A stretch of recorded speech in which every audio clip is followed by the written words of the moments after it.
മുഖ്യമന്ത്രി സ്ഥാനത്തിനായി 3 നേതാക്കളും നിലപാട് ഘടിപ്പിച്ചതോടെ ഒറ്റപ്പേരിലെത്താനാകാതെ AICC നേതൃത്വം. അതേസമയം പ്രഖ്യാപനം ഇന്നോ നാളെയോ ഉണ്ടായേക്കുമെന്നാണ് സൂചന. ഫലം വന്ന 7 ദിവസമായി മുഖ്യമന്ത്രിയെ കണ്ടെത്താനാകാതെ കുഴയുകയാണ് കോൺഗ്രസ്. മുഖ്യമന്ത്രി സ്ഥാനത്തിനായി 3 നേതാക്കളും നിലപാട് ഘടിപ്പിച്ചതോടെ ഒറ്റപ്പേരിലെത്തുവാൻ AICC നേതൃത്വത്തിനും ഇതുവരെ സാധിച്ചിട്ടില്ല. VD സതീശനും രമേശ് ചെന്നിത്തലയും സണ്ണി ജോസഫും KC വേണുഗോപാലുമായി കഴിഞ്ഞ ദിവസം AICC നേതൃത്വം മാരത്തോൺ ചർച്ച നടത്തിയെങ്കിലും തീരുമാനം വൈകുകയാണ്.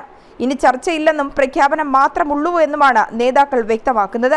അതേസമയം പാർട്ടി നടപടികൾ പൂർത്തിയാക്കുന്നതുവരെ ക്ഷമയോടെ കാത്തിരിക്കണമെന്നാണ് K മുരളീധരൻ പ്രതികരിച്ചത്. 2 ദിവസത്തിനകം ഔദ്യോഗിക പ്രഖ്യാപനം ഉണ്ടാകുമെന്ന് കരുതുന്നതായും അദ്ദേഹം പറഞ്ഞു. ഇപ്പോൾ ഏതായാലും 24 മണിക്കൂറിനുള്ളിൽ വന്നിട്ടില്ല. ഇനി ചിലപ്പോൾ 48 മണിക്കൂറിനുള്ളിൽ സംഭവിക്കാൻ സാധ്യതയില്ല. മാറ്റമൊന്നും കുറച്ചില്ല, ഇതൊക്കെ പതിവാണ്. കോൺഗ്രസ് രാഷ്ട്രീയത്തിൽ ഇതൊക്കെ സാധാരണ സംഭവമാണ്. ഹൈക്കമാൻഡ് തീരുമാനം KCക്ക് അനുകൂലമാണെന്ന നിലയിൽ അഭ്യൂഹങ്ങൾ ഉയർന്നതോടെ കേരളത്തിൽ പലയിടങ്ങളിലും VD പക്ഷം പ്രതിഷേധവുമായി രംഗത്തെത്തി.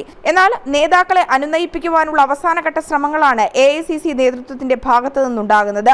2 ദിവസത്തിനകം മുഖ്യമന്ത്രി പ്രഖ്യാപനം ഉണ്ടാകുമെന്നാണ് സൂചന. ജനം, തിരുവനന്തപുരം.